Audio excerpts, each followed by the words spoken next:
mengkhususkan Lailatul Qadar di dalam hadis Nabi, barang siapa bangun sholat pas Lailatul Qadar, apa yang dia dapatkan? Allah ampuni semua dosa yang telah lalu. Tidak ada batasnya, semua dosa yang telah lalu. Berarti mulai panjenengan akil balik sampai malam di mana panjenengan sholat pas Lailatul Qadar. Berarti ditinggal eman apa enggak? Panjenengan hati-hati, Bu. Nabi Muhammad bersabda ketika cerita tentang Lailatul Qadar, Nabi Muhammad bersabda, "Faman hurima khairaha faqad hurim."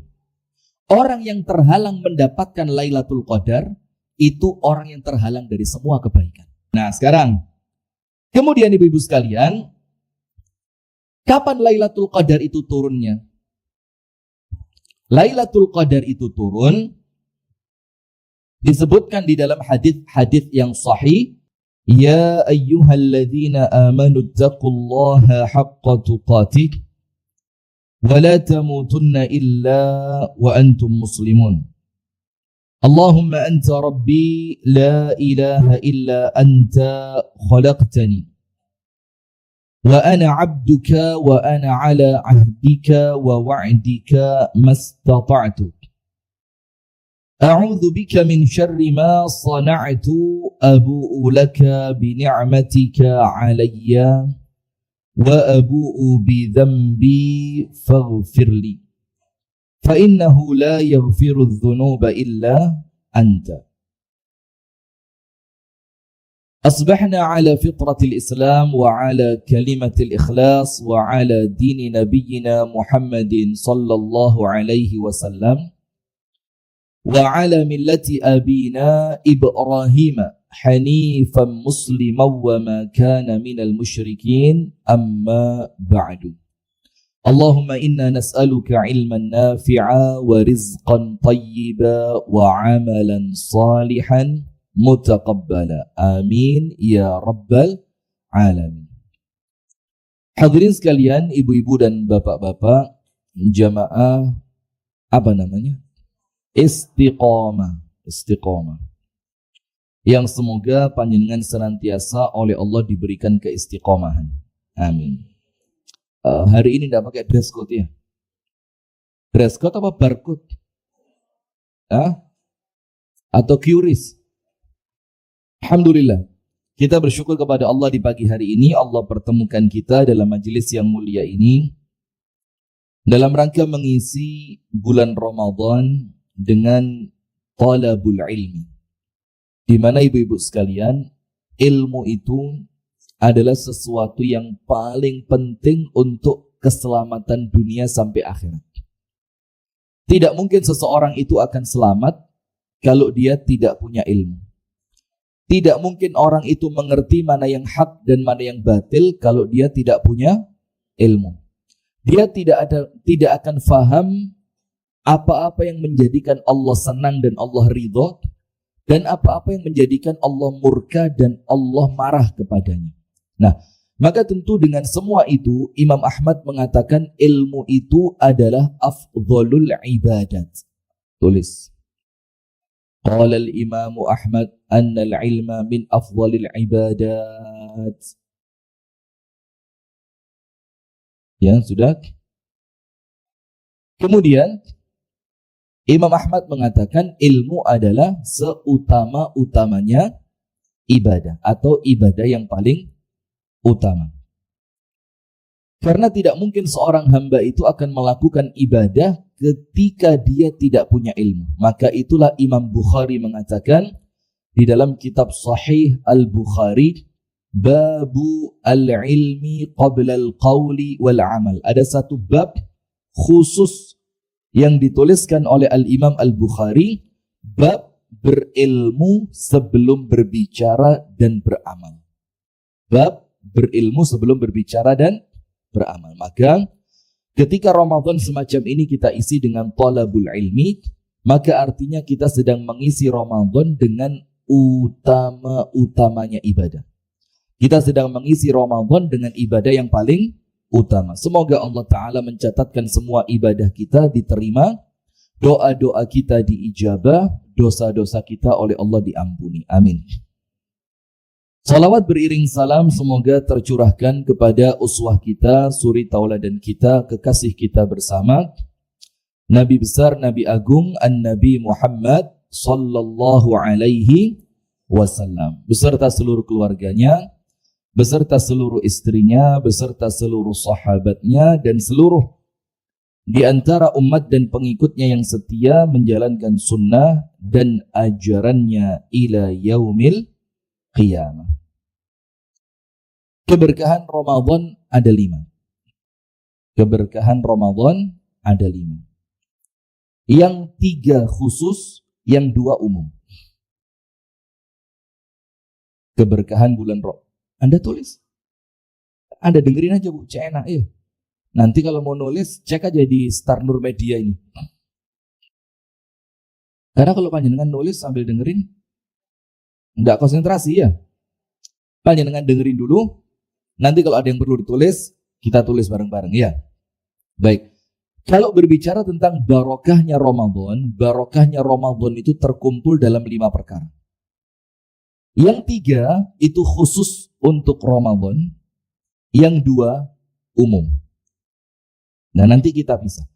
Yang pertama, apa sih berkah itu apa? Berkah itu adalah kebaikan yang melimpah. Berkah itu adalah bertambahnya kebaikan. Berkah itu adalah kemampuan untuk senantiasa melakukan yang baik. Itu namanya apa? Berkah. Pokok kalimat berkah itu berkutat maknanya pada kebaikan. Bertambahnya kebaikan, kebaikan yang sangat banyak, kemampuan untuk senantiasa melakukan kebaikan. Maka rumah yang berkah artinya rumah yang di dalamnya penuh dengan kebaikan. Harta yang berkah adalah harta yang digunakan untuk melakukan kebaikan. Orang tua yang berkah adalah orang tua yang baik untuk anaknya. Anak yang berkah adalah anak yang baik untuk orang tuanya. Rumah tangga yang berkah adalah rumah tangga yang penuh dengan kebaikan.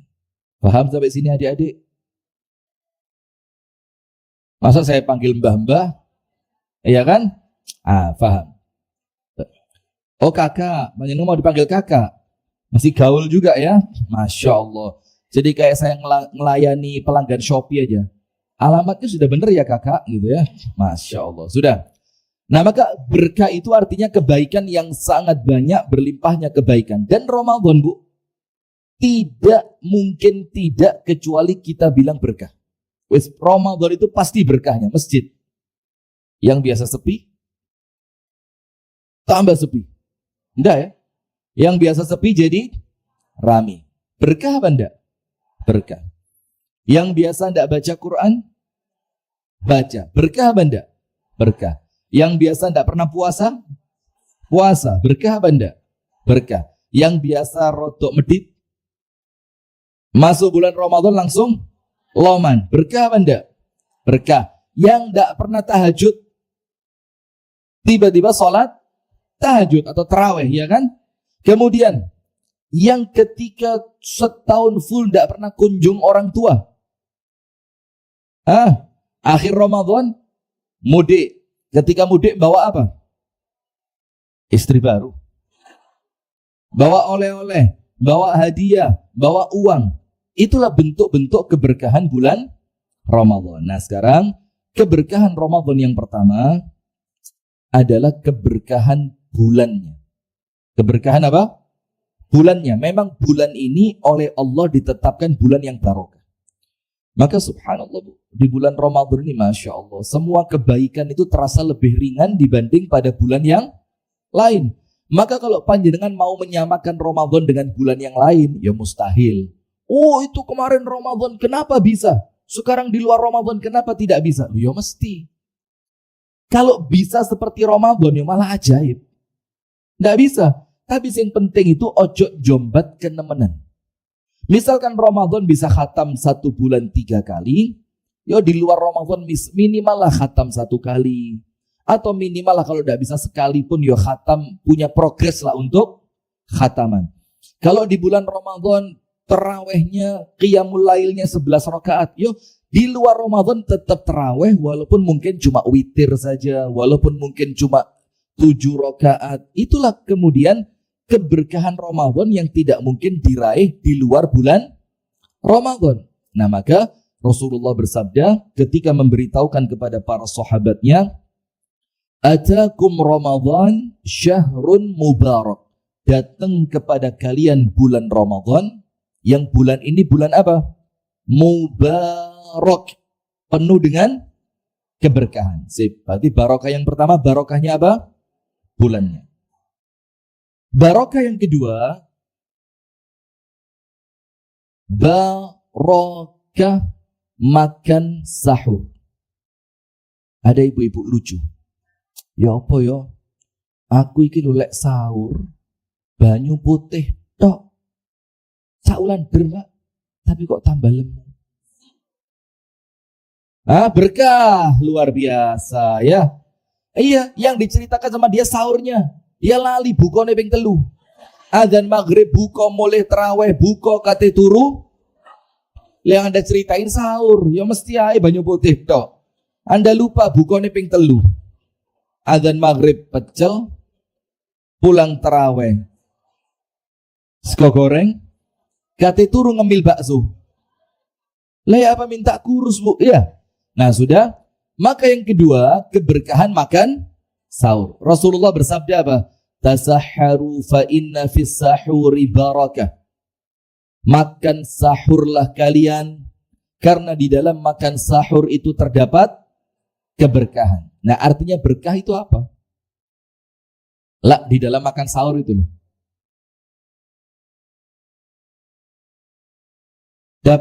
Dapat banyak kebaikan. Kebaikan yang pertama, kebaikan waktu. Sahur jam berapa, Bu? 11:30 ya? Jam 3? Ya, antara itulah ya, 3, setengah 4, 4 kurang 1/4, karena sekarang subuhnya kan hampir 4:30 ya. Sekitaran itu.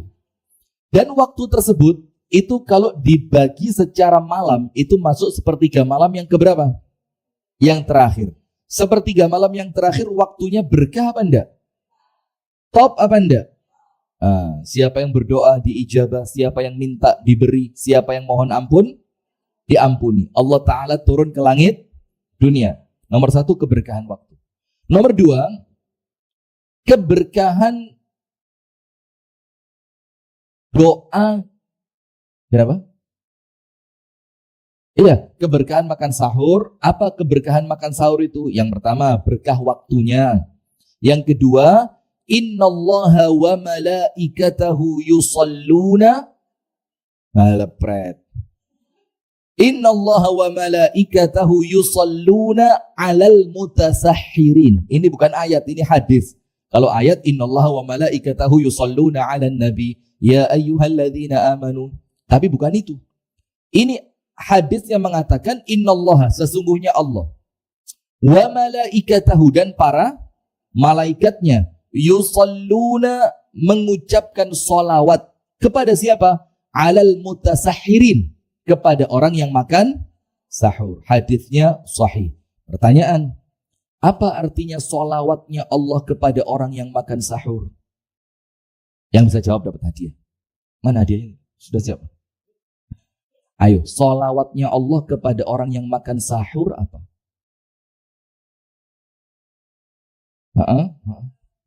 Ayo, terus. Makan sahur itu untuk Allah, itu puasanya. Ya, puasa. Sip. Yang lain, enggak apa-apa, kita tampung dulu. Nanti jawaban yang paling kreatif itu artinya ngarangnya paling pinter, kita kasih hadiah. Yang lain, enggak apa-apa, Bu. Salah itu loh, biasa. Wong namanya kita juga belajar, ya kan? Namanya orang belajar, ya awalnya tidak tahu menjadi tahu, yang awalnya lupa kembali ingat, yang sudah ingat menjadi penguat. Ya sudah, masalah. Luar biasa. Tapi bukan itu yang saya inginkan. Begini wis, daripada kita buang waktu panjang ya. Nanti ditulis sedikit-sedikit aja. Nanti ini pertanyaannya sekitar itu. Salawatnya Allah kepada orang yang makan sahur itu artinya 3. Rahmat, berkah, ampunan. Allah merahmati orang yang makan sahur, Allah memberkahi orang yang makan sahur, dan Allah mengampuni dosa orang yang makan sahur. Itulah kenapa sampai Nabi Muhammad itu ngeman kepada kita semua. Maka Nabi Muhammad mengatakan, makan sahurlah kalian walau an yajra'a ahadukum jur'ata ma'in. Tetaplah sahur walaupun sekedar dengan seteguk air. Jadi jangan, aku gak sahur kuat. Alasan males tangi. Ya, alasan males tangi. Jadi makan sahur walaupun cuma sekedar seteguk air. Atau kalau mau lebih keren lagi, ditambahi makan kurma. Itu arti sholawatnya Allah kepada orang yang makan sahur. Sekarang, sholawatnya malaikat apa artinya? Sholawatnya malaikat kepada orang yang makan sahur. Doa. Malaikat berarti apa? Mendoakan orang yang makan sahur. Apa doanya? Ada dua. Allahumma ghfir lahu. Ya Allah, ampunilah dia. Allahumma arhamhu. Ya Allah, rahmatilah dia. Ya. Ampuni dan rahmati. Sip. Itu keberkahan makan sahur yang kedua. Keberkahan makan sahur yang ketiga itu al-quwwah, kekuatan. Apa? Kekuatan. Sahur itu Bu, walaupun sedikit, insya Allah cukup. Walaupun sedikit. Dan sesuai kan? Coba saya mau angkat tangan yang panjenengan buat apa-apa. Ini ya kita intermezzo aja lah. Yang sudah nafsu makan ketika bangun tidur. Tangi dulu langsung nafsu makan. Angkat tangan. Nggak ada kan? Kita sahur itu rasanya apa?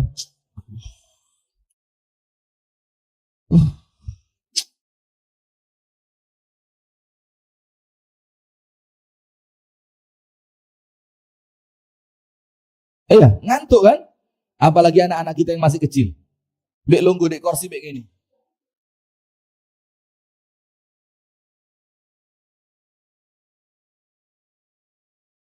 Males. Nah maka oleh Allah Ta'ala disesuaikan dengan itu. Karena Allah tahu kita tidak mungkin nafsu makan di saat tersebut. Maka Allah jadikan walaupun yang dimakan cuma sedikit tapi cukup.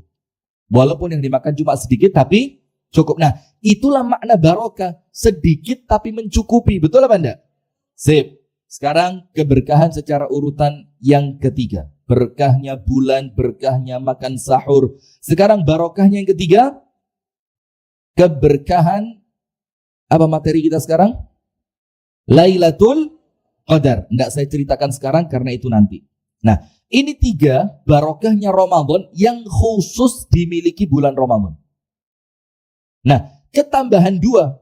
Yang dua ini umum, tidak hanya pada bulan Ramadan, tapi pada seluruh bulan. Yang keempat, barokatul Quran. Keberkahannya apa ibu-ibu? Al-Quran. Ini bisa dibilang khusus Ramadan dan bisa dibilang umum untuk seluruh bulan. Kalau keberkahannya Al-Quran dibilang untuk khusus Ramadan, maka dengan dalil Quran itu Allah turunkan pada bulan apa? Bulan apa?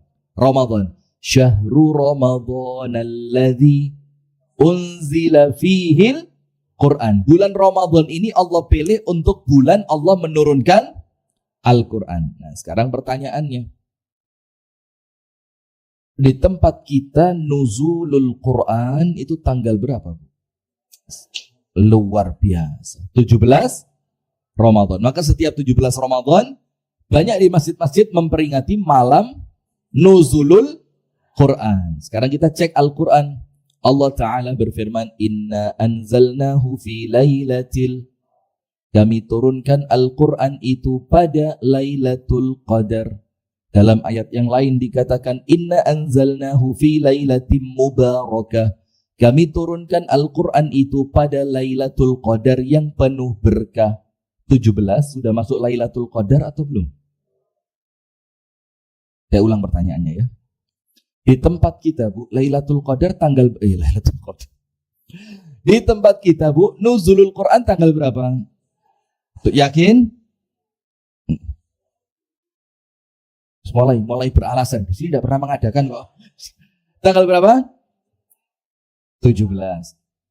Di dalam Al-Quran dikatakan Al-Quran itu turun di saat Lailatul Qadar. Berarti yang betul yang mana?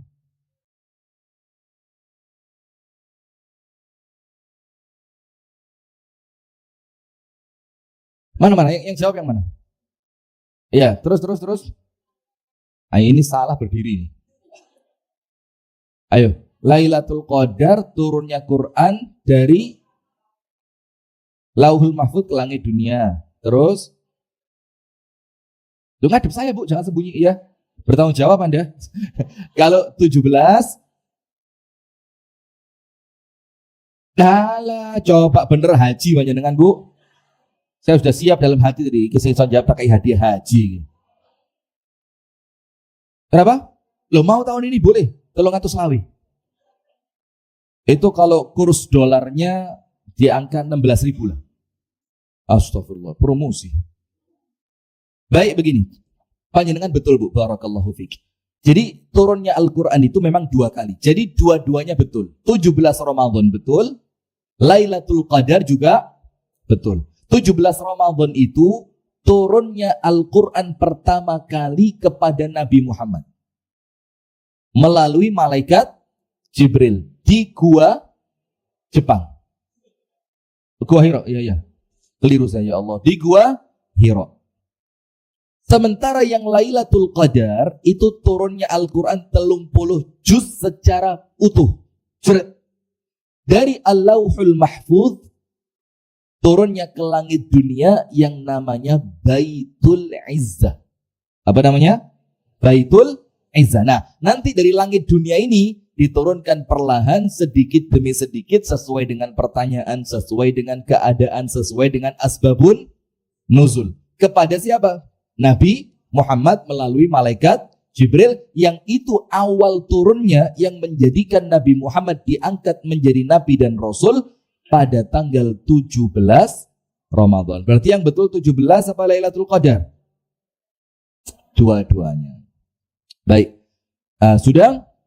Kalau Al-Quran dikatakan berkahnya itu khusus Ramadan, boleh. Karena memang turunnya pada bulan Ramadan. Entah turun sekaligus atau turun yang pertama itu pada bulan Ramadan. Tapi kalau dikatakan Al-Quran ini berkah tidak hanya pada bulan Ramadan, itu juga betul. Karena apa? Allah Ta'ala berfirman, Kitabun anzalnahu ilaika mubarakun. Al-Quran ini Allah turunkan kepada kalian dalam keadaan mubarakun, penuh dengan keberkahan. Nah, itu keberkahan yang keempat. Bulan, sahur, Lailatul Qadar, keberkahannya Al-Quran. Karena Al-Quran penuh dengan berkah. Maka sampai para ulama mengatakan apa? Orang kalau ketemu Ramadan gak mempeng ngaji, mempeng itu apa? Tidak rajin membaca Al-Quran, maka dia mahrum. Mahrum itu apa? Terhalang dari kebaikannya Ramadan. Maka hati-hati Bu. Bisa ndak bisa tetap ngaji. Wong panjenengan itu kalau ngaji kemudian tidak lancar, ada sedikit yang salah atau bahkan banyak. Tapi kesalahan itu bukan karena kesengajaan, tapi karena memang panjenengan belum lancar. Itu tidak apa-apa, tidak dosa. Malah oleh Allah diapresiasi, pahalanya double.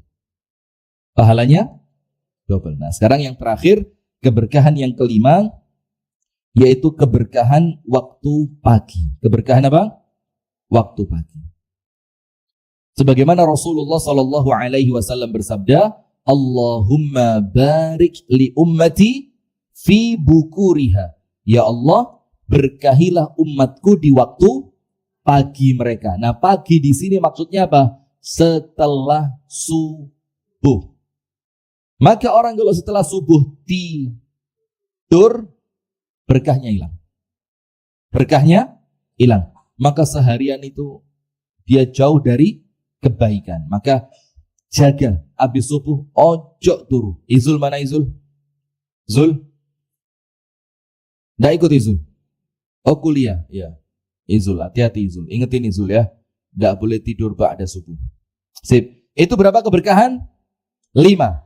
Berarti Ramadan ini Bu minimal paling apes barokahnya ada 5. Kalau yang 5 ini panjenengan dapat semuanya, uripe penak. Kalau yang 5 ini panjenengan dapat semua, insya Allah setelah Ramadan uripe lancar. ibadahnya istiqomah, Ramadannya oleh Allah diterima. Maka yang 5 ini dijaga. Barokahnya bulan Ramadan, barokahnya makan sahur, barokahnya Lailatul Qadar, barokahnya Al-Quran, dan barokahnya waktu pagi. Bisa ditambahi lagi? Berkahnya apa lagi coba? Apa lagi? Kalau mau ditambah berkahnya apa? Berkahnya duduk di majelis taklim. Berkahnya apa lagi? Berkahnya sedekah, tarawih. Berkah selalu berada dalam kebaikan sebanyak-banyaknya. Tapi minimal yang bisa kita hitung dan kita cek satu persatunya ada 5. Sip. Sekarang ibu-ibu sekalian, bagaimana meraih barokah itu? Bagaimana caranya meraih keberkahan itu? Karena tidak semua orang masuk bulan Ramadan dapat berkah. Tidak. Tidak semua orang yang makan sahur dapat barokah. Tidak. Tidak semua orang yang baca Quran dapat barokah. Tidak. Tidak semua orang yang habis subuh tidak tidur ujuk-ujuk untuk barokah. Tidak.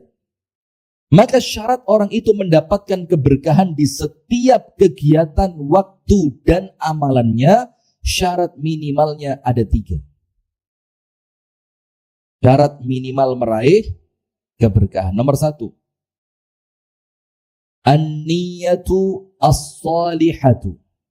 Memiliki niat yang baik. Karena innamal a'malu binniyat. Setiap amal itu tergantung dari apanya ibu-ibu? Dari niatnya. Kalau panjenengan masuk masjid, tidak punya niat i'tikaf, dapat tidak pahala i'tikaf? Tidak dapat. Panjenengan sholat menjelang zuhur, kan ada qobliyah zuhur. Ketika panjenengan sholatnya di masjid, kan juga ada sholat tahiyatul masjid. Ketika Anda pas juga wudhunya di masjid, kan ada juga sholat 2 rakaat setelah wudhu. Paham enggak? Jadi ada qobliyah zuhur, tahiyatul masjid, ada sholat sunnah 2 rakaat setelah wudhu. Itu kalau panjenengan tidak meniatkan, panjenengan tidak dapat apapun. Misalkan panjenengan masuk masjid, duk, moro-moro sholat. Ini malaikatnya bingung. Loh, kata dikandani, sekadung sholat. Gak dikandani aku nyateti bingung. Nah, maka apa? Sebelum Anda berdiri sholat, aja langsung teko dulu. Apa emangnya? Nah, maka berhenti dulu sejenak, berdiri. Sebelum Anda melakukan takbiratul ihram, ditotot. Ini Anda mau ngapain? Sholat ini Anda niatkan sholat apa? Dan di dalam fikih Syafi'i, di dalam madhab al-Imam Asy-Syafi'i, ibadah yang serupa, niatnya boleh banyak. Contoh, panjenengan masuk masjid menjelang zuhur, duduk. Kok duduk? Berdiri dulu. Terus panjenengan niat, ya Allah, 2 rakaat pertama ini ya Allah, qobliyah zuhur. Plus tahiyatul masjid. Plus karena saya barusan wudhu ya Allah, ini juga 2 rakaat setelah wudhu. Maka 2 rakaat tadi Anda dapat 3 pahala. Dapat pahalanya qobliyah zuhur, dapat pahalanya tahiyatul masjid, dapat pahalanya 2 rakaat setelah wudhu. Kalau pahalanya cuma 1, kalau niatnya cuma 1, eman apa boten? Ini loh Bu, pentingnya ilmu. Inilah pentingnya apa? Ilmu. Panjenengan berangkat ke masjid, niatnya sholat, niatnya majelis taklim, niatnya niatnya sholat majelis taklim, niatnya i'tikaf, niat lagi engko lek di masjid ono sampah titik-titik tak resiki. Nanti kalau ketemu teman saya kok ketoke wajahnya rodok-rodok, sumpek, agak galau, nanti mau saya hibur. Nanti kalau ada ketemu anak kecil, kalau saya pas ada rezeki, tak sangoni. Nanti kalau ketemu teman yang jualan takjil, cek seneng, takjile tak tuku. Nah, maka setiap langkah panjenengan ke masjid, semua niat yang panjenengan miliki oleh Allah ada pahalanya masing-masing. Maka itulah dalam Islam ada ibadah yang namanya al-iktsar minan niyat as-salihah, memperbanyak niat baik. Jadi jangan cuma satu, nanti kita rugi. Sip. Maka syarat yang pertama untuk mendapatkan keberkahan itu harus apa? Punya niat yang baik. Dan niat yang baik itu pastinya ikhlas karena siapa? Allah. Nomor 2. Syarat mendapatkan keberkahan itu adalah memiliki ilmu. Memiliki apa? Ilmu. Karena kalau tidak punya ilmu, tidak ngerti dia. Kalau tidak ngerti, tidak dapat dia. Maka kalau dia mau mendapatkan keberkahan harus ngerti. Barokah itu apa? Tempatnya di mana? Amalannya apa? Penghalangnya apa? Itu ilmu. Sehingga dengan ilmu tadi, panjenengan bisa betul-betul memahami, oh ini loh pentingnya saya dapat berkah. Akhirnya panjenengan mengejar keberkahan itu. Yang terakhir, yang ketiga, taqwa. Ditambahi iman dan taqwa. Walau anna ahlal qura amanu wattaqau lafatahna alaihim barakatim minas samai wal ard walakin kadzabu fa'akhadnahum. Nah, begini, sekiranya penghuni suatu negeri itu, Bu, yang paling kecil bermakna apa? Keluarga. Yang paling kecil maknanya apa? Keluarga. Yang paling besar, ya bisa jadi negara. Sekiranya penduduk suatu negeri amanu, imane mantep. Imannya apa? Mantep. Iman yang mantep itu iman yang tidak kecampuran dengan syirik. Dan sekarang, Bu, kita ngomong syirik dikit, aduh wedi. Karena sekarang ada pemantau-pemantau yang kalau ceramahnya syirik dibilang wahaboy. Wahaboy. Syirik. Loh, padahal itu intinya Islam. Kalau sampai syirik, Islamnya batal.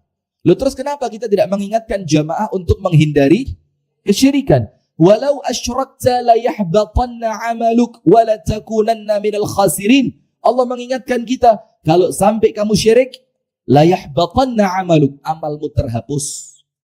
Wa la takunanna minal khasirin, dan kamu bakal menjadi orang yang rugi. Dalam ayat yang lain dikatakan apa? Innallaha la yaghfiru ayyushraka bih wa yaghfiru ma duna dzalika liman yasha. Allah tidak akan mengampuni dosa orang yang melakukan syirik, dan Allah ampuni semua dosa selain syirik. Dengan catatan orang yang syirik tadi tidak bertobat. Tapi kalau orangnya bertobat, diampuni tidak sama Allah? Diampuni. Nah, tapi maksudnya kalau syirik ini kebawa mati, ya sudah, ma'assalamah. Selamat menikmati city tour api neraka. Iya. Tapi kalau dosa selain syirik, na'udzubillah, semoga Allah Ta'ala menyelamatkan kita semua. Amin. Dosa minum minuman keras. Kalaupun dosa itu kebawa mati dan orang yang tidak sempat tobat, na'udzubillah min dzalik, maka masih ada peluang diampuni. Ada peluangnya. Orang berjudi. Di sini kalau judi apa? Gini. Karena judul. Atau pakai yang begini. Yang mana yang sini? Sini tidak ada. Apa sih ini? Judi utuk. Loh, kok tahu? Masya Allah. Judi utuk dia, dadu dia. Nah, apapun bentuknya, yang penting judi. Dosa besar atau dosa kecil? Dosa besar. Kalaupun kebawa sampai meninggal orangnya belum tobat, bisa tidak sama Allah diampuni? Bisa. Terserah siapa? Allah. A'azanallah wa iyyakum. Semoga Allah Ta'ala memuliakan kita. Zina. Ya Allah, mengerikan. Na'udzubillah min dzalik. As'alullah salama wal afiyah. Dosa zina. Kalau kebawa sampai mati ternyata pelakunya belum tobat, bisa tidak sama Allah diampuni? Bisa. Tapi yang ketika orangnya meninggal sebelum tobat tidak akan ada peluang diampuni, itu dosa apa? Syirik. Maka sekarang kalau kita mengingatkan syirik, lu ya pantas. Maka jamaah sendiri jangan baperan. Oh, posisi syirik. Itu kan materi liane. Nah, nanti dikasih materi poligami bingung. Ayo milih materi mana? Syirik apa poligami? Loh, poligami. Bahaya ini. Nah, sama seperti panjenengan kenal Gusmus, Kiai Haji Mustafa Bisri. Gusmus itu pernah suatu hari puisi. Tapi puisinya bagus. Jadi kita itu bisa mengambil ilmu dari siapapun. Yang penting yang baik-baik. Gitu apa betul? Gus Mus bilang gini, aku mau Quran, aku mau males. Quran ini rapena, nyindiran. Quran ini nyindiran. Aku pas moco ayat orang munafik, lo, kok nyindir aku? Wah, tak tutup Quran ini. Moh, gak penak Quran. Terus pindah materi. Aku moco ayat-ayat tentang orang kafir. Lo, kok persis aku? Ah, nyindir. Gak asik, tutup. Aku baca tentang orang syirik. Loh, lah kok podo mbek kelakuanku? Tak tutup maneh. Kata Gus Bapak, wes mau maca Quran, Quran nyindir terus. Lah itu kan satir. Satir itu apa? Tindiran dengan cara yang halus. Tujuannya apa? Lo kalau dengan pengajian panjenengan merasa tersindir lah kok purik terus mulai gak gelem ngaji maneh, ya kayak iso ditandani. Maka ngaji semacam ini, Bu, kalau kita merasa tersindir, mesti Ustadz iki mana? Tak diteni. Nah, kalau begitu tidak ada baiknya. Tapi kalau panjenengan merasa kok kayak dikeplai, terus panjenengan introspeksi, muhasabah, terus diperbaiki. Nah, itulah fungsinya duduk di majelis ta'lim. Sip. Nah, sekarang amanu. Syarat ketiga, iman dan takwa. Artinya iman di sini iman yang tidak kecampuran dengan apa? Syirik. Nah, maka kalau ada acara yang mengarah pada kesyirikan, wis boten usah cawe. Boten usah tumut. Panjenengan kedah tetep ten griya. Ngerti bahasa Jawa? Oh, ngerti. Iya, sip. Kemudian wattaqau. Wattaqwa artinya apa? Bertakwa. Nah, takwa itu apa, Bu? Kalau kalimat iman dan takwa disebut bersamaan, imannya disebut, takwanya disebut, maka iman itu amalan hati, takwa itu amalan fisik, perbuatan. Tapi kalau disebutnya terpisah, maka iman itu mencakup takwa. Kalau takwa tok, berarti takwa ini mencakup iman. Nah, tapi kalau disebut dua-duanya, walau anna ahlal qura amanu wattaqau, iman disebut, takwa disebut. Maka iman itu hati, takwa itu fisik. Paham ya? Nah, itu 3 syarat orang mendapatkan keberkahan. Syarat pertama, niatannya baik, punya niat. Syarat kedua, dia mengerti ilmunya. Syarat yang ketiga, orang yang mengharapkan keberkahan itu imannya mantap, takwanya kuat. Maka ketika dia melakukan sesuatu yang mendatangkan barokah, pasti dapat barokah. Sip. Sekarang perhatikan ibu-ibu, kita mau berbicara tentang barokah Lailatul Qadar. Sip. Lailatul Qadar. Lailah apa artinya? Malam. Qadar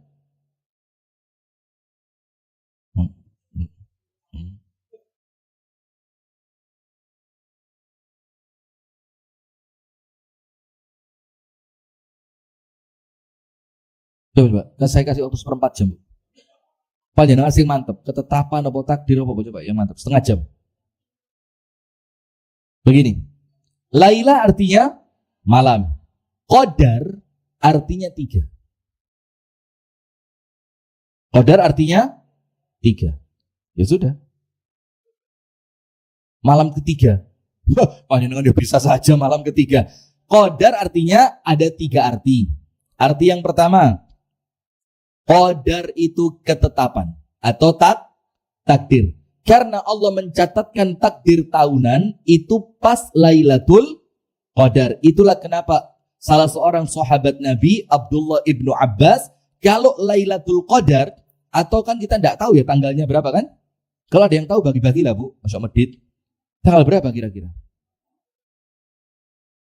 Ganjilnya akeh, 21, 23, selawe, 27, 29. Yang mana? 25? Yakin? 27?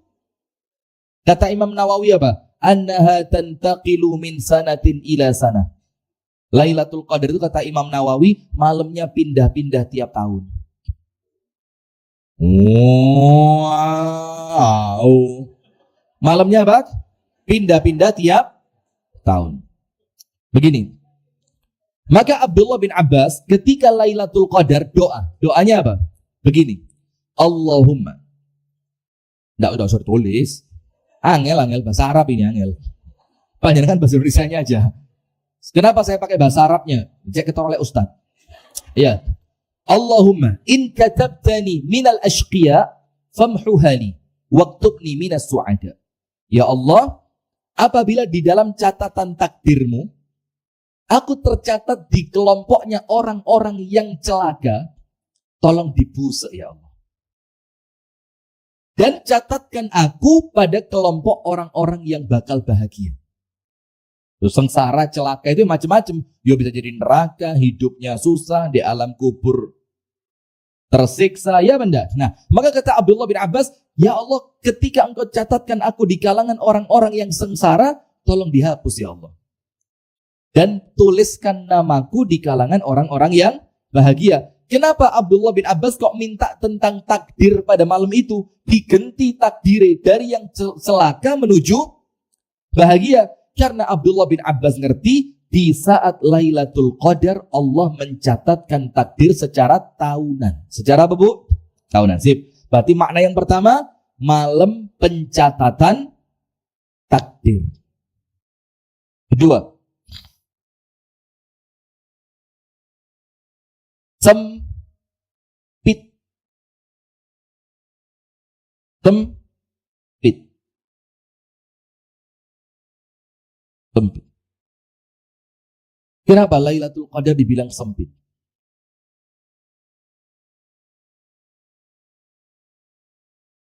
Terbatas waktunya. Kenapa terbatas? Lah, Anda kok ngarangnya kok pinter ya, Masya Allah. Kenapa bu? Barakallahu fiik. Kenapa? Tanazzalul malaikatu warruhu fiha biizni rabbihim min kulli amr. Semua malaikat yang di langit, semuanya. Yang dalam hadis Nabi, langit itu bu, tidak ada tempat seluas 4 jari. Ombone mek petang jari. Ini jari saya besar-besar, punya panjenengan mungkin kecil-kecil ya. Illa wa malakun raqi' wa malakun sajid. Kecuali di 4 jari tadi, itu mesti ada malaikat rukuk, ada malaikat sujud. Sampai langitnya itu kata Nabi Muhammad apa? Attatis sama'u wa huqqalaha an ta'id.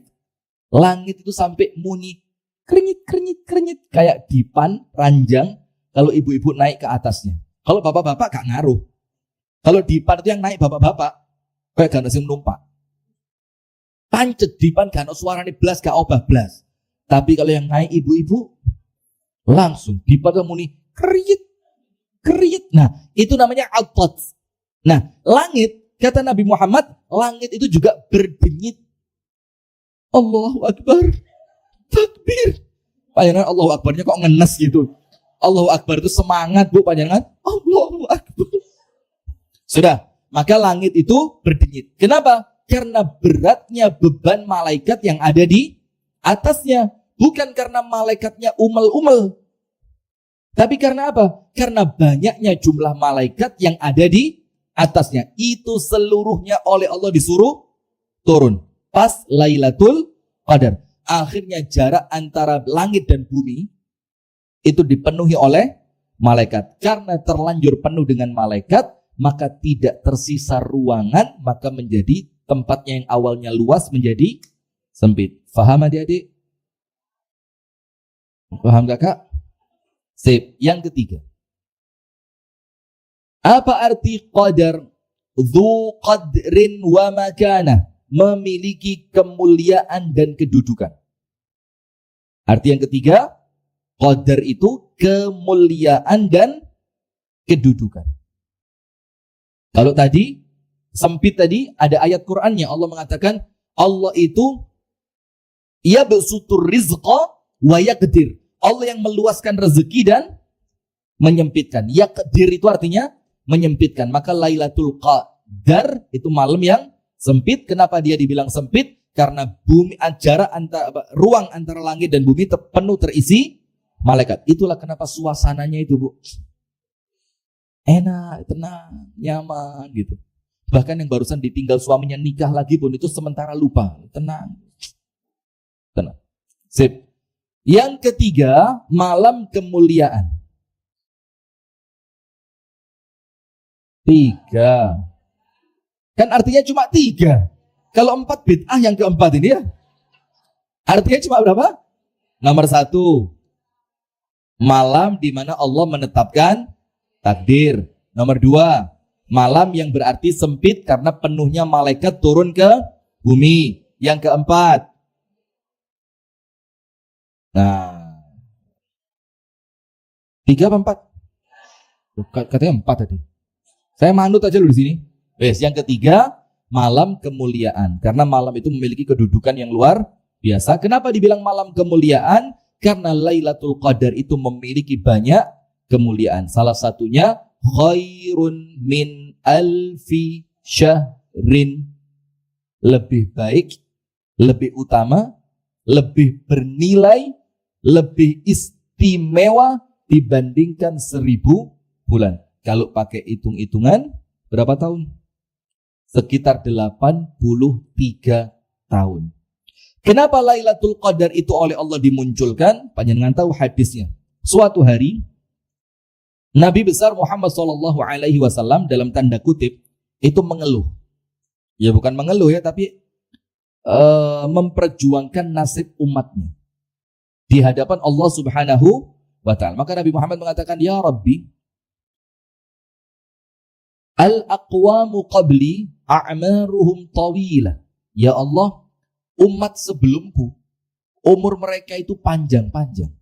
Panjenengan tahu Nabi Nuh umurnya berapa? Itulah dakwahnya 950. Karuis di bangku liru ya. Karuis panjenengan dia pinter juga loh ya. Berapa Nabi Nuh? 1050. 1050. Dalam sebagian riwayat Israiliyat yang disebutkan oleh Al-Imam Al-Hafidh Ibnu Katsir. Ada seorang perempuan dari kalangan Bani Israel di zaman sebelum zamannya Nabi Muhammad. Itu anaknya meninggal, Bu. Anaknya meninggal. Terus ibunya nangis di atas kuburannya. Nangis dia kan anaknya meninggal. Ketemu sama Nabi Musa, ditanya, "Ya ummah, la tabkin." Bu, ojo nangis. Terus ibunya bilang, "Iya, saya enggak mau nangis. Tapi kesian, ini anak saya mati, umurnya masih kecil." Ditanya sama Nabi Musa, "Wa kam umru?" Umurnya berapa? 500 amin, 500 tahun. Masih kecil, nyubi, bocil. Bocil itu berapa? 500. Panjenengan berapa sekarang? Nah, itulah gambaran umurnya umat-umat sebelum kita. Nah, maka kemudian Nabi Muhammad ini mikir, loh kalau umat itu dihisab dengan amalannya, umatku ini kesempatan beramalnya waktunya pendek. Bahkan Nabi Muhammad mengatakan umurnya umatku antara berapa? Antara itu. Dan kalau panjenengan lihat statistik nasional, peluang hidup masyarakat Indonesia itu cuma sampai 61 tahun. Itu kalau diambil rata-rata. Yang meninggalnya tua banget sama yang meninggalnya muda banget. Itu kalau diambil rata-rata, itu peluang hidupnya warga negara Republik Indonesia dengan Presiden Pak Prabowo yang tercinta dan wakilnya yang ngehits, Akhuna Gibran Raka Buming Raka, itu apa? Live ini Bu. Ada apa-apa dengan saya repot nanti ya. Nah, itu peluang hidupnya sekitar 61 sampai 63. Maka hati-hati. Ini kalau saya cek ini.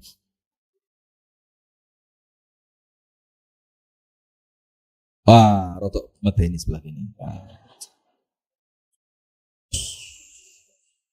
Itu. Ditarik ke sebelah sini.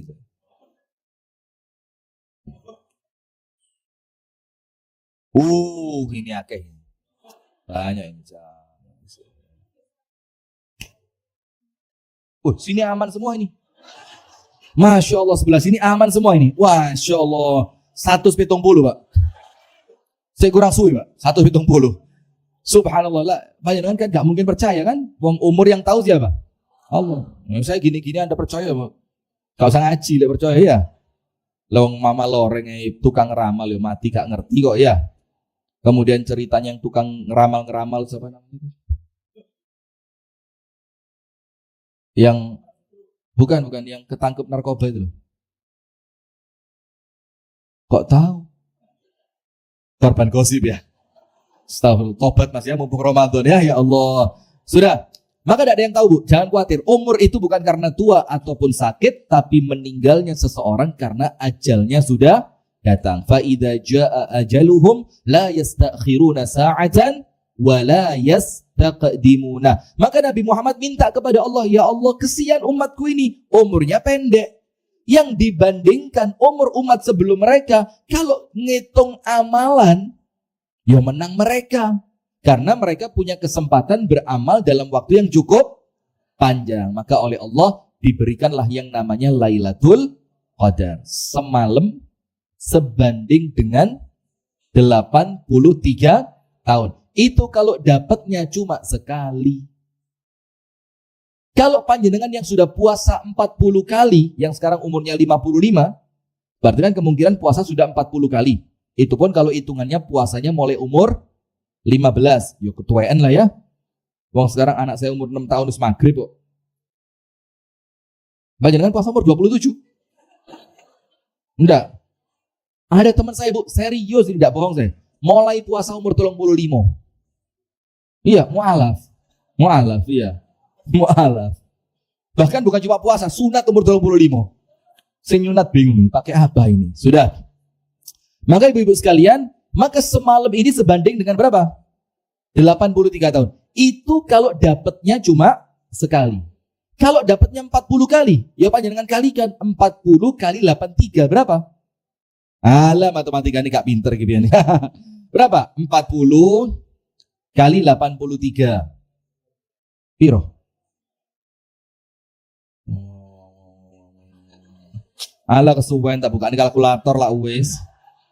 Bentar, sabar dulu. 40 kali 83.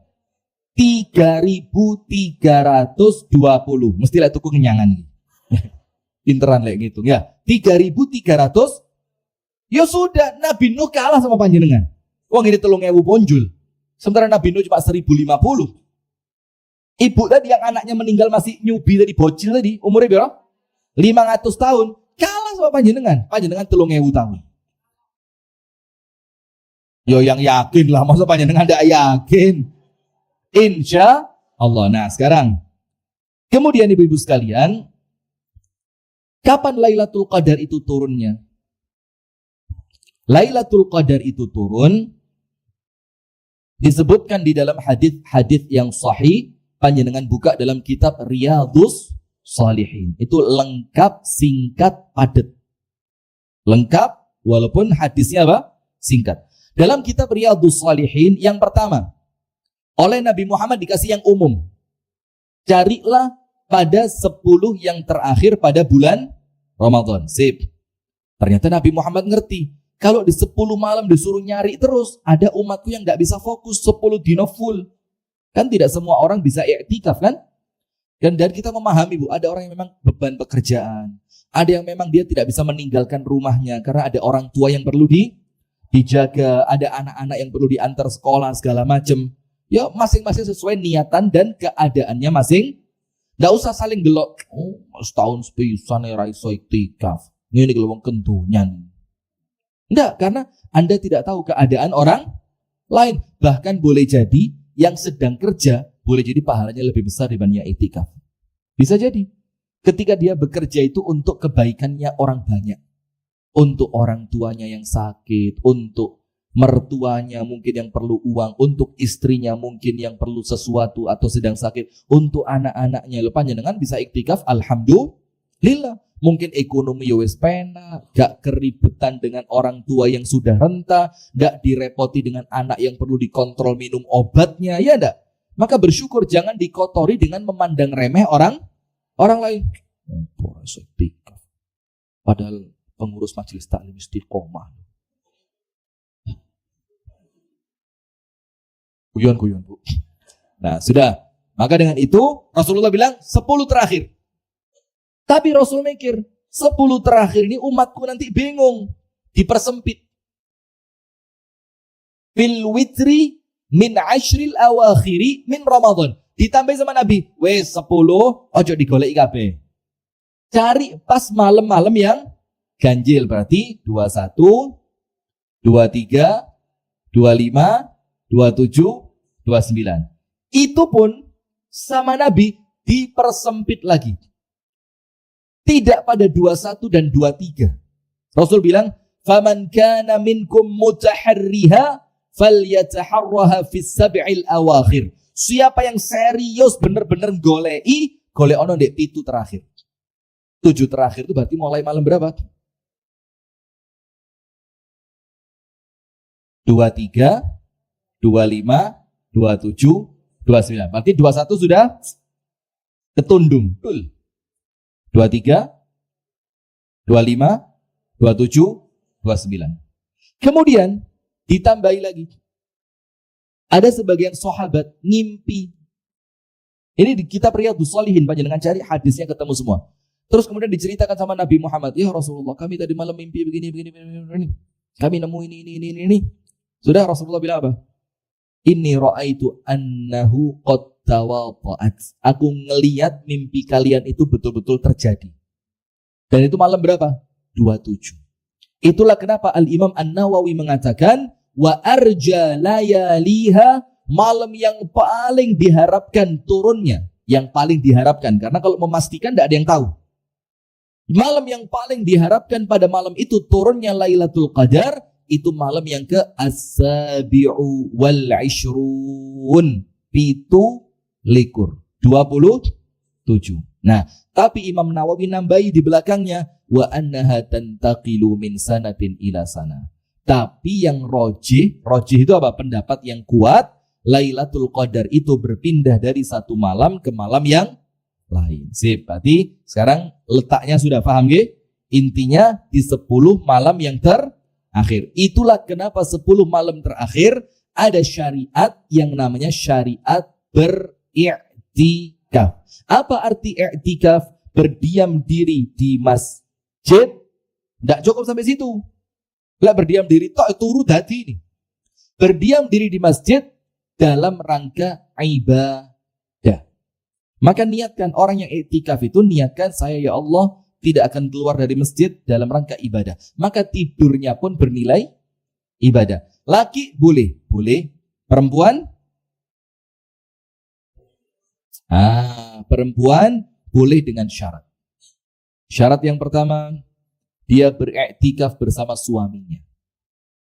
Kalau tidak ada suami, agak aneh. Tapi kalau mungkin iktikafnya cuma malam tok, besok pulang, tidak jadi masalah. Tapi kalau 10 hari full tanpa suami, nah maka khawatir memunculkan fitnah. Yang kedua, tentu izin dari suami.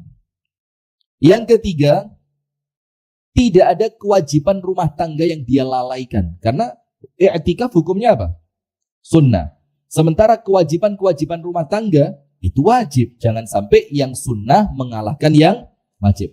Syarat yang keempat, ada tempat yang proper. Enggak ngerti Anda proper. Ada tempat yang memenuhi syarat. Tempat yang memadai. Karena ada masjid yang mungkin semacam ini, atau masjid di tempat kami tidak nerima perempuan. Bukan karena rasis atau membedakan gender, enggak. Tapi karena apa? Karena tempatnya terbatas. Khawatir kalau campur laki perempuan, enggak jadi iktikaf nanti. Gusai wong pacaran. Terus poso-poso. Boten kok Ustaz, niki namung ta'aruf. Alah. Nah kan, maka kalau tempatnya memadai, boleh. Kenapa? Karena setelah Nabi Muhammad wafat, i'tikafnya Nabi Muhammad dilanjutkan siapa? Istrinya. Barakallahu fiik. Berarti perempuan boleh iktikaf? Boleh. Nomor 1, ditemani suami, dengan izin suami. Tidak ada kewajiban rumah tangga yang ditinggalkan.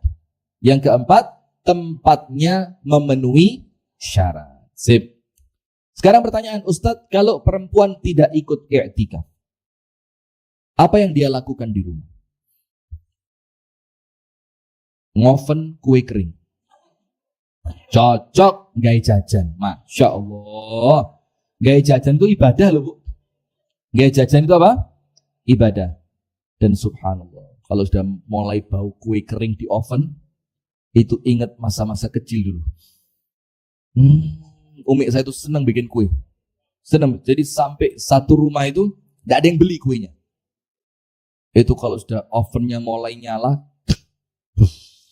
terus kuenya mulai dicidai, ada yang gambar love, ada yang bunder-bunder, ada yang gambar wajib, ada yang Masya Allah, masukkan oven, nanti setelah 15 menit mulai mah, lara weteng mah, ya Allah mah, gak kuat poso iki mah.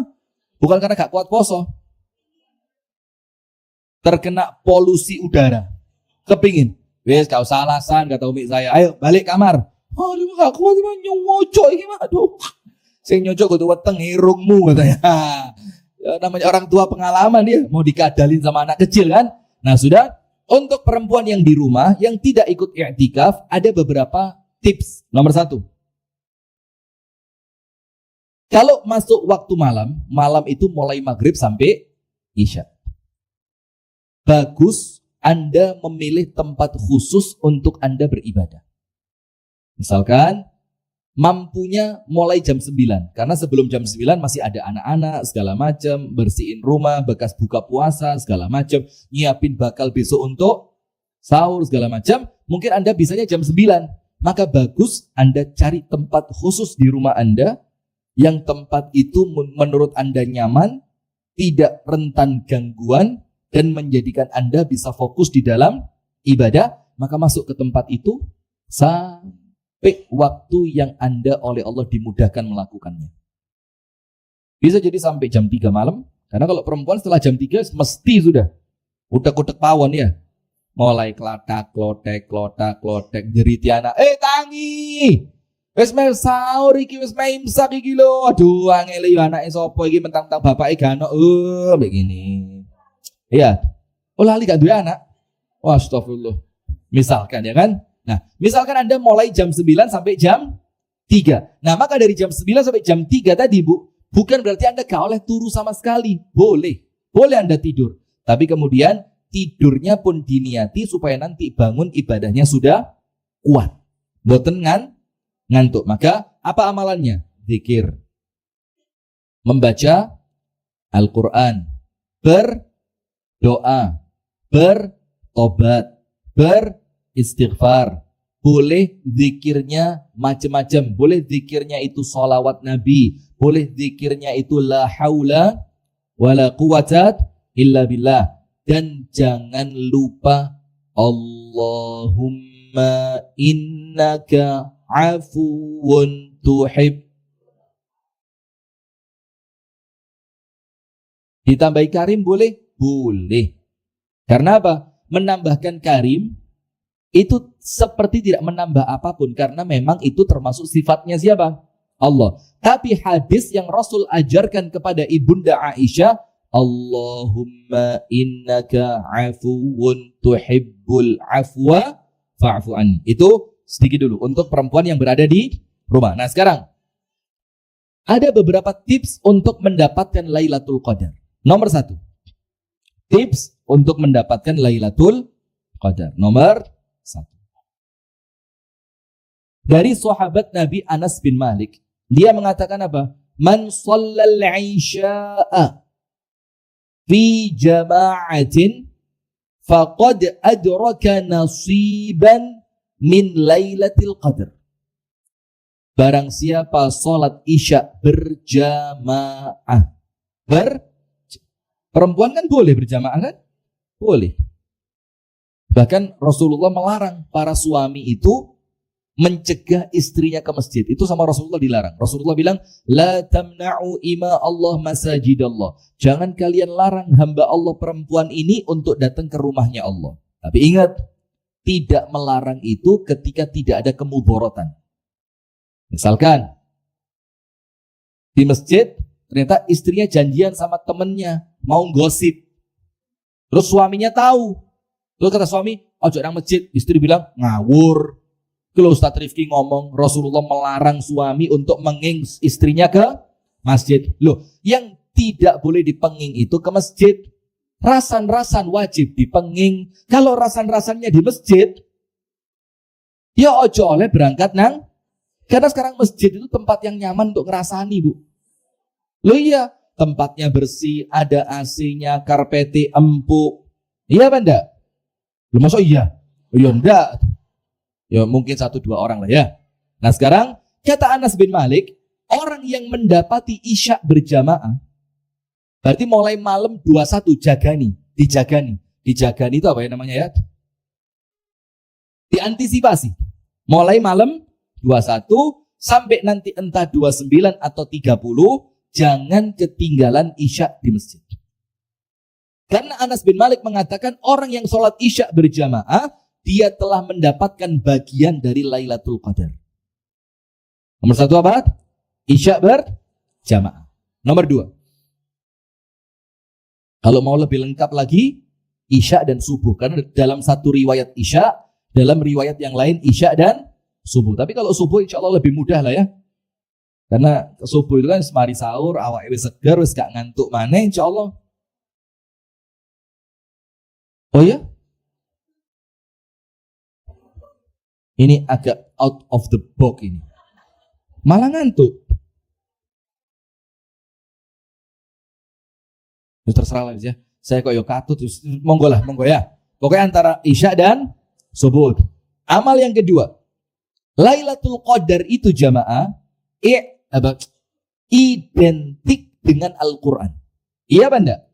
Iya, karena Quran turunnya pas Lailatul Qadar. Dan Al-Quran itu menjelaskan juga tentang Lailatul Qadar. Selain Quran turunnya pas Lailatul Qadar, Quran sendiri menjelaskan tentang Lailatul Qadar. Maka wajib di sini bukan berarti hukumnya jadi wajib, bukan, tapi untuk pemburu Lailatul Qadar wajib baca Quran. Ada sebagian Quran yang dibaca sama dia di antara maghrib atau isya sampai subuh. Karena tidak lucu berburu Lailatul Qadar dalam keadaan meninggalkan Quran. Tidak bisa. Nomor 2 apa? Membaca Al-Quran. Nomor 3, jangan ketinggalan tarawih. Boleh di rumah, tapi utamanya di masjid. Jangan ketinggalan apa? Tarawih. Karena tarawih itu kan kalau di luar Ramadan namanya sholat apa? Sholat tahajud, qiyamul lail, sholat malam, atau yang lain lah ya. Jangan ketinggalan tarawih. Eman. Nanti penutup untuk perempuan yang haid. Saya kasih tipsnya. Untuk perempuan yang sedang haid. Jangan ketinggalan tarawih. Kenapa? Karena ada hadis secara khusus yang mengatakan man qama lailatal qadri imanan wahtisaban ghufira lahu ma taqaddama min dzambi. Barang siapa berdiri untuk sholat pas nepai bertepatan dengan Lailatul Qadar, maka Allah ampuni semua dosa yang telah lalu. Ibu-ibu tahu puasa Asyura tanggal 9 Dzulhijjah itu loh. Iya, Asyura ke 9 Dzulhijjah, iya. Ya 10 Muharram, astagfirullah, gak sahur. Loh kok nakal? Baru di sini Ustaz dibilang nakal, baru di sini loh nakal ya, astagfirullah. Loh bukan dipleset, tuh saya ngetes panjenengan. Puasa Asyura tanggal berapa? 10 Muharram. Yang fokus Bu ya. Panjenengan tadi sahurnya pakai apa? Air putih dong ya, kurma. Masya Allah. Keutamaannya apa? Menghapus dosa tahun lalu. Berapa tahun? Satu. Kalau puasa Arafah 9 Dzulhijjah yang pas jamaah haji wukuf di Padang Arafah, keutamaannya menghapus dosa 2 tahun. Tahun lalu dan tahun yang akan datang. Kalau Ramadan menghapuskan dosa berapa tahun? Tidak ada hitungan tahunnya. Allah ampuni dosa mulai Anda puasa sampai mulai balik. Mulai balik sampai hari di mana Anda sedang puasa. Berarti jagoan apa enggak Ramadan? Jagoan Bu. Ini kayak Kapten Amerika. Tahu film Kapten Amerika? Nah sudah, termasuk Lailatul Qadar. Termasuk apa? Lailatul Qadar. Mengkhususkan Lailatul Qadar di dalam hadis Nabi, barang siapa bangun sholat pas Lailatul Qadar, maka dalam keadaan imanan, yang mendorong sholatnya itu imannya. Jadi imannya itu yang mendorong dia untuk sholat. Wahtisaban, mengharap pahala dari Allah. Apa yang dia dapatkan? Allah ampuni semua dosa yang telah lalu. Tidak ada batasnya. Semua dosa yang telah lalu. Berarti mulai panjenengan akil balik sampai malam di mana panjenengan sholat pas Lailatul Qadar. Berarti ditinggal eman apa enggak? Eman sekali, jangan sampai ditinggal. Bahkan yang sedang sakit, wis bismillah, dipaksa dikit-dikit, yang penting tidak mendatangkan mudorot. Kalau sakit yang kalau panjenengan pakai sholat malah mudorot, maka jangan sholat. Karena ini sholat sunnah ya kan? Tapi apa? Ojo kehilangan niat. Ya Allah, coba awai kuat, sehat, coba gak dipengingkaru dokter, saya mau sholat. Maka itu walaupun Anda terhalang, Anda tetap dapat pahalanya. Sip, 3. Nomor 1 tadi apa? Isya berjamaah. Karena menurut Anas bin Malik, siapa yang isyaknya di masjid berjamaah, dapat bagian dari Lailatul Qadar. Nomor 2, jangan sampai malam itu gak ngaji belas. Apalagi ngajinya banyak, tentu lebih baik. Nomor 3, jangan ketinggalan tarawih. Nomor 4, dokar. Doa. Saya ngomong apa tadi? Salah dengar Anda, salah dengar. Lo apa kaitannya Lailatul Qadar sama dokar itu loh? Doa. Nah, doanya apa Bu? Semua doa yang Anda suka. Karena Lailatul Qadar malam mustajab. Malam yang ijabah. Panjenengan berdoa dengan doa apapun, wabil khusus sekarang Bu, untuk seusia panjenengan yang paling penting itu doa 3. Seusia panjenengan nggih. Nomor 1, istiqomah. Istiqomah. Ya muqallibal qulub, tsabbit qalbi ala dinik. Karena ya Allah, kita ini khawatir Bu, kita tidak tahu akhir umur kita kemana, seperti apa, dalam keadaan bagaimana, itu misteri. Maka kalau panjenengan bisa berdoa, insya Allah aman. Doa minta istiqomah. Untuk suami, doa minta istri lagi. Ini ibu-ibu. Nomor 2, doa minta husnul khatimah. Istiqomah. Yang kedua, husnul khatimah. Yang ketiga, doa buat anak turun. Doa buat siapa? Anak turun. Anak-anak, cucu, mantu, ya. Didoain semuanya. Minta kepada Allah agar mereka dijadikan orang-orang yang soleh dan solehah. Solih dan solih. Soleh apa solih? Soleh tetangga saya RT 3, Pak Soleh. Solih. Solih. Ya sama saja sih, ya soleh, solih sama lah. Intinya kan itu ya. Dan minta kepada Allah agar mereka dijauhkan dari fitnah. Ya Allah, jadikan mereka anak-anak yang solih dan solihah. Dan jauhkan mereka ya Allah dari fitnah. Nah, selain doa-doa apapun yang Anda suka, insya Allah mustajab. Plus, satu doa yang tadi Rasul ajarkan kepada Ibunda Aisyah. Apa itu? Allahumma innaka afuun tuhibbul afwa fa'fu anni. Boleh ni, boleh na. Kalau na untuk semua. Kalau ni sendiri. Sekarang pertanyaan dulu. Perbedaan antara maghfirah dan afwun. Ampunan dan maaf. Apa bedanya?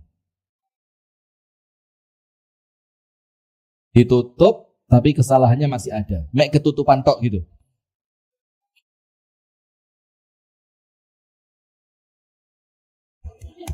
Saya punya teman, serius ini. Dulu waktu di Jakarta. Pinter pol. Hafal Alfiyah Ibnu Malik. Hafal kitab-kitab Indo. Itu apal, anak dari Pati. Tapi ketika disuruh ngajar, Oh ya apa ya? Terus yang penting gini loh ya. Jadi dia tidak punya kemampuan untuk menjelaskan, tapi pinter, dikongkon garap, 100.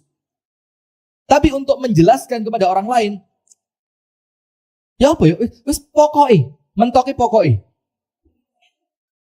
Sama saya juga punya guru di Ar-Rahmah dulu, begitu. Bahasa Inggrisnya juara. Tapi ketika menjelaskan rumus bahasa Inggris, ini ya, ini apa ini? Yes, pokok ini aja, tulis ya ini.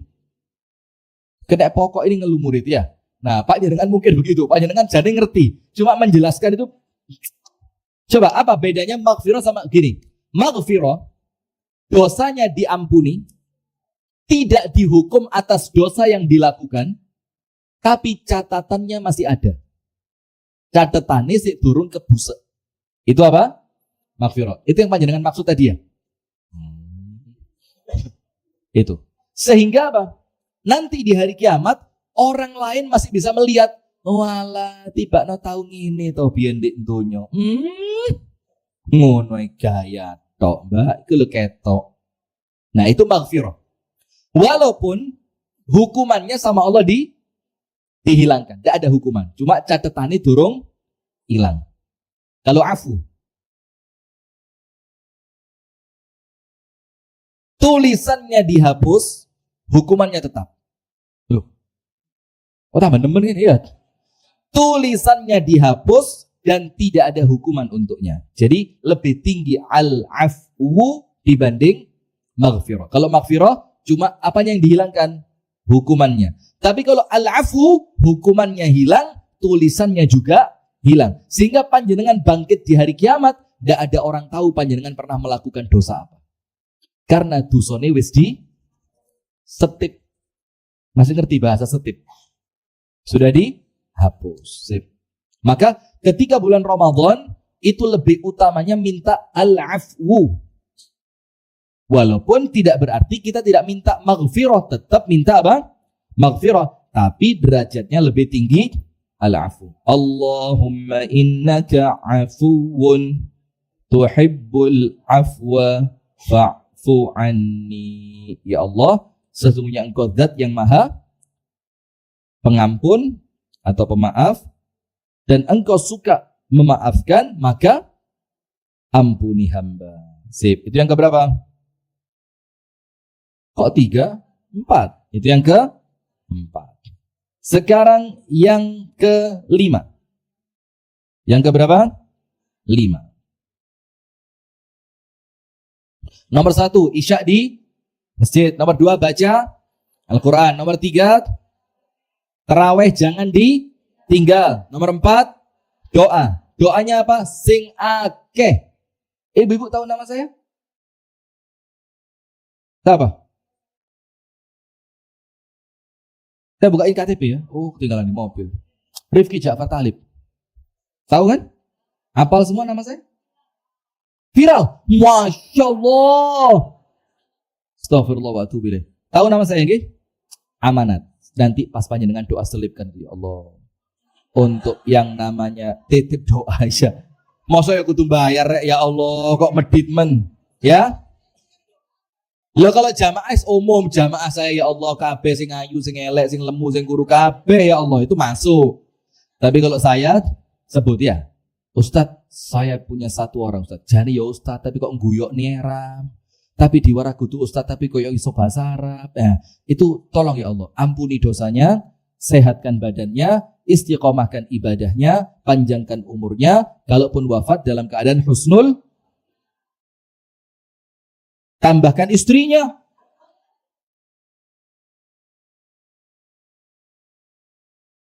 Loh, hati-hati loh Bu. Doa itu kembali kepada yang mendoakan. Jadi kalau panjenengan doain saya tambah istri, suami panjenengan besok Idul Fitri riyoyone ben pindu. Riyoyo salat Id, riyoyo menirabi maneh. Mau?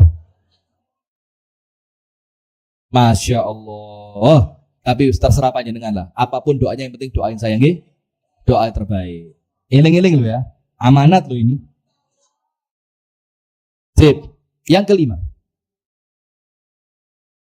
Apa yang kelima untuk meraih Lailatul Qadar? Ini tambahan Bu. Walaupun ini bukan ibadah inti. Bukan. Ibadah intinya 4 tadi. Cuma ulama-ulama sekarang nambahi. Dan itu hasil ijtihad mereka. Tidak bisa disalahkan. Tapi kalau cari dalilnya, ya enggak ketemu. Tapi namanya mereka ulama, kita husnudzon. Enggak mungkin ulama ngomong sakarpe dewe. Apa itu? Ikhtiarkan ketika panjenengan dikaruniai oleh Allah rezeki yang lebih, sedekah di malam itu. Di malam itu apa? Sedekah. Kenapa? Karena kalau pas bertepatan dengan yang namanya Lailatul Qadar, maka sedekah panjenengan itu oleh Allah dikalikan 360 hari dikalikan 82 atau 83 tahun. Dihitung, ayo, percuma ngandalno ibu-ibu Kak Spiro pinter. 360 hari 360 kali 83 sama dengan 29.880. Keliru. 360 hari kali 83 sama dengan 29.880. Lempengin 30.000. Ya, 80.000. Jadi sedekah panjenengan, Bu. Misalkan malam itu panjenengan mengeluarkan 5.000 rupiah. Ya, untuk masjid atau ketemu anak kecil. Nio. Yang kelihatan anak kecil itu orang tuanya ekonominya kurang bagus, kasih 5.000 kesang. Nah, maka 5.000 tadi Allah kalikan seperti 30.000 hari ping 5.000. Anda sedekah 5.000 selama 30.000 hari. Gak tahu mandek.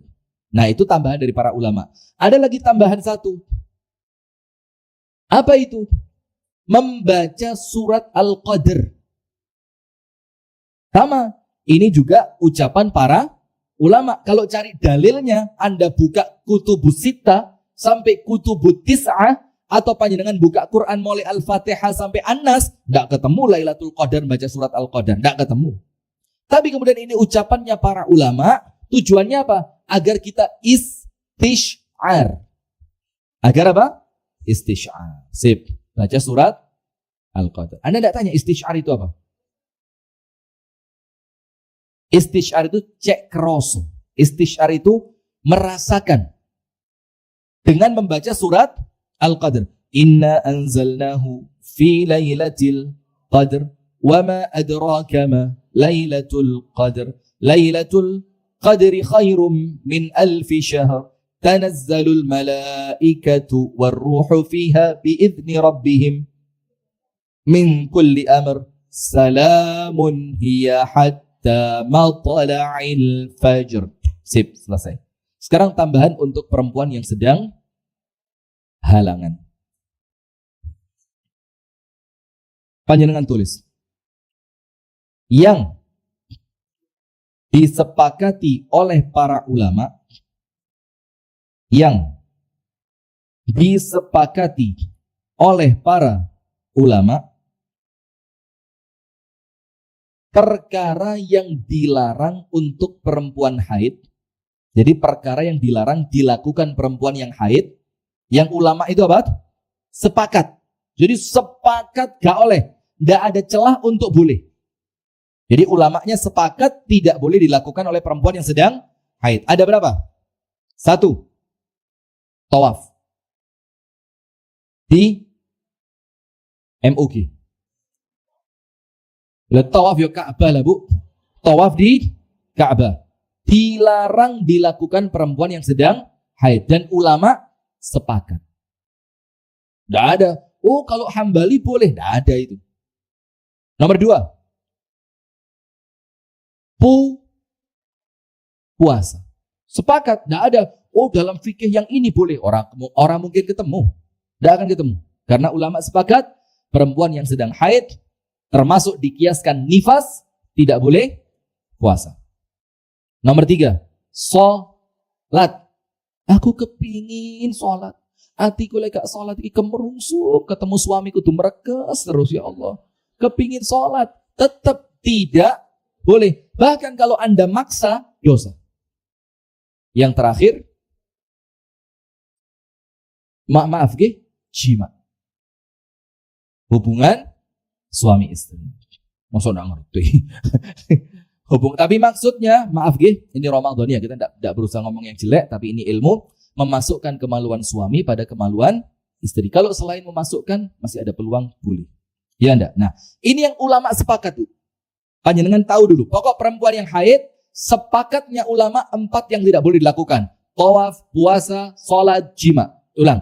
Tawaf, puasa, sholat, jima. Tawaf, puasa, sholat, jima. Selain itu, beda pendapat. Di dalam contohnya, baca Al-Quran, angsal boten. Yuk, saya salah sih tanyanya ya. Jadi kualik, jadi ditakoni dhisik baru jelas no ya. Baca Quran boleh apa enggak?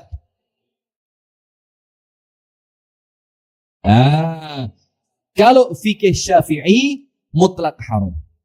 Enggak boleh. Kecuali ayat-ayat pilihan sebagai zikir harian.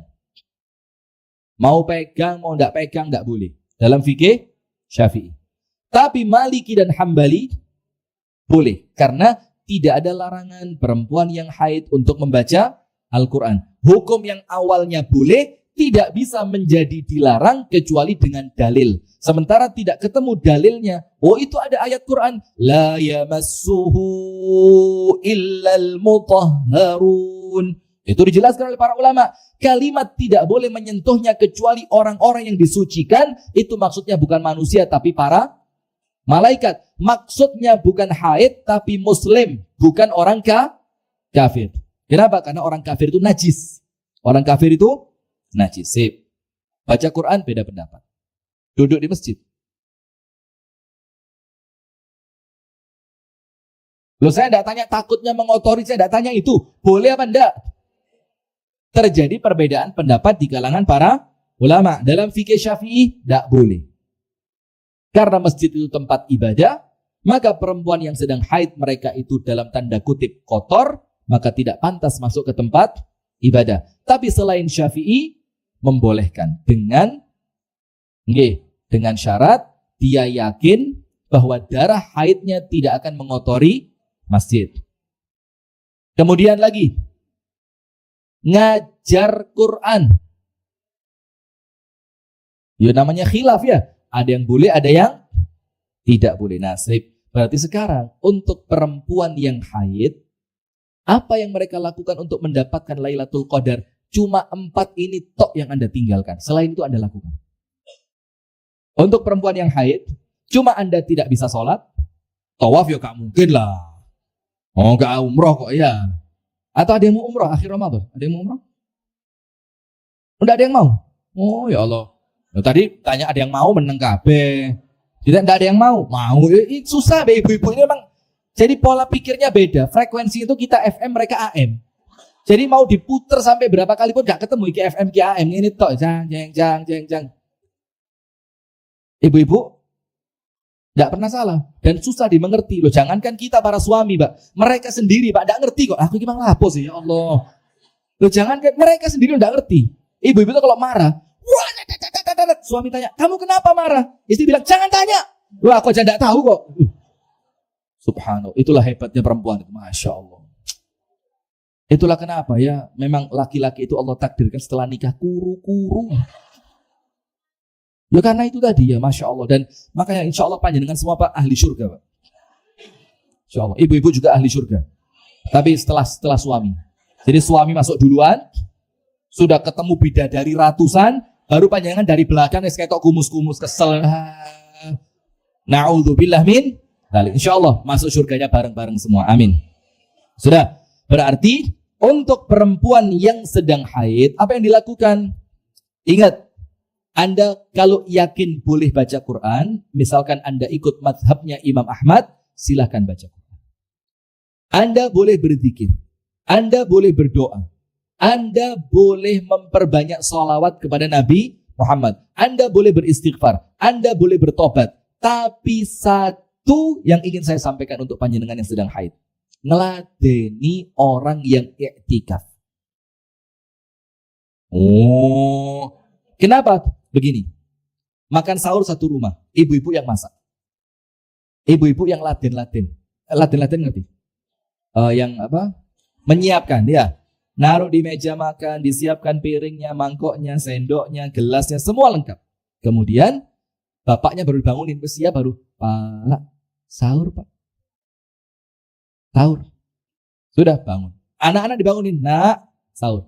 Maka mosok ngono rek, gak sahur. Ya Allah. Selamat, Anda bukan istri saya, Bu. Kalau banyak istri saya, Allah mungkin setruk dari dulu saya ini, astagfirullah. Lenggu gak sahur. Ya Allah, astagfirullah. Yang sopan lah sama suami, Pak, sahur. Sudah? Maka ketika makan sahur itu Anda yang menyiapkan pahala puasa mereka untuk Anda. Iya, Anda? Iya. Karena apa? Anda yang memberikan kekuatan kepada mereka untuk beribadah selama puasa. Nah, begitu pula orang yang iktikaf. Nah, maka sekarang misalkan ini masjid apa namanya? Nur Hidayah, ya. Masjid Nur Hidayah. Mengadakan iktikaf, betul? Nah, maka ibu-ibu, ngotai. Pak, takmir, ini saya siapkan 10 kotak dari saya untuk makan sahur. Atau kalau makanan berat, panjenengan goreng pisang. Pak, takmir, ini pisang goreng cemilan buat orang yang darusan ketika i'tikaf.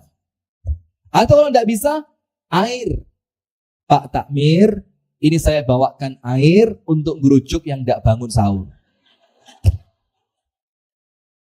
Untuk minum, Anda buatin teh, Anda buatin kopi, Anda buatin ya wedang jahe, Anda buatin uwuh, ya kan? Panjenengan tuh artinya uwuh itu apa? Sampah, ya. Jadi buatin wedang sampah. Kenapa dibilang uwuh itu kok sampah? Karena isinya itu kalau dicari kayak sampah, semua akar-akaran ada. Wah, kayu melbu kabeh, oyot melbu, ya itu maka dibilang uwuh. Nah, atau Anda kalau mau praktisnya nitip. Pak takmir, kebutuhan i'tikaf berapa? 20 juta untuk 10 hari. Loh enggak, untuk 10 hari karena jamaahnya banyak, perlu sahur, buka, nanti pulang i'tikaf dapat bingkisan. Di tempat kami, Bu, Kasembon loh ini loh. Tanya yang pernah ke sana. I'tikaf itu dapat buku gratis. Khataman kitab 10 hari terakhir sehari 3 kali. Terawihnya 2 kali ba'dal isya dan terawih malam. Imamnya impor dari Malang. Iya, imamnya Masjid Baitur Rahmah. Kemudian tempatnya memadai, buko sama sahurnya gak tahu gak enak, masakannya depot amanah. Iya, umi saya yang masak, khusus untuk yang iktikaf. Tidak boleh promosi di masjid, tidak boleh. Ini cerita saja. Sudah. Kemudian apa, Bu? Pulang iktikaf disangoni, sing gak bawa mobil dinterno sampai omahe, sing bawa mobil kita kasih bingkisan sembako, kita amplopi fulus. Itu iktikaf. Nur Hidayah begitu dong. Insya Allah ya. Ya ndak harus begitu, tapi intinya bagaimana nuansa iktikaf harusnya nyaman. Nah, maka minimal panjenengan nitip kebutuhan iktikaf berapa Pak takmir? Misalkan katakanlah, oh ini selama 10 hari kita butuh 5 juta ya. Sudah, saya nitip 500.000. Ya kan dia digendong orang banyak ya. Misalkan panjenengan 500.000, nanti yang lain kan ngasih juga, yang lain 500, yang lain ada lagi yang ngasih 200, ada yang ngasih 300, sampai terkumpul 5 juta, maka yang ikut urunan itu dapat pahalanya. Itu dapat pahalanya. Sip, penutup dari saya disebutkan karena tadi ngomongnya 2 jam, pasti 2 jam. Rasulullah SAW atau 2 jam sama tanya jawabnya ya. Walah kebablasan ya Allah. Begini. Ya enggak apa-apa, saya yang apa-apa. Saya mulia, toh ya. Begini. Penutup, panjenengan hati-hati, Bu. Nabi Muhammad bersabda, ketika cerita tentang Lailatul Qadar, Nabi Muhammad bersabda, "Faman hurima khairaha faqad hurim." Orang yang terhalang mendapatkan Lailatul Qadar, itu orang yang terhalang dari semua kebaikan. Hati-hati. Dan dapat Lailatul Qadar itu bukan kemudian dengan ngimpi, buka lawang, moro-moro di ngarepe taman indah, tidak ada begitu-begituan. Dapat Lailatul Qadar itu perkara gaib. Tidak ada yang tahu. Tujuannya apa? Biar yang dapat tidak sombong dan yang tidak dapat tidak berkecil hati. Nah, salah satu cirinya orangnya semakin semangat ibadah. Barakallahu fikum. Itu yang dapat saya sampaikan. Saya kembalikan kepada MC kita di pagi hari ini. Falyatafaddal mashkuran. Fadhal Ustaz.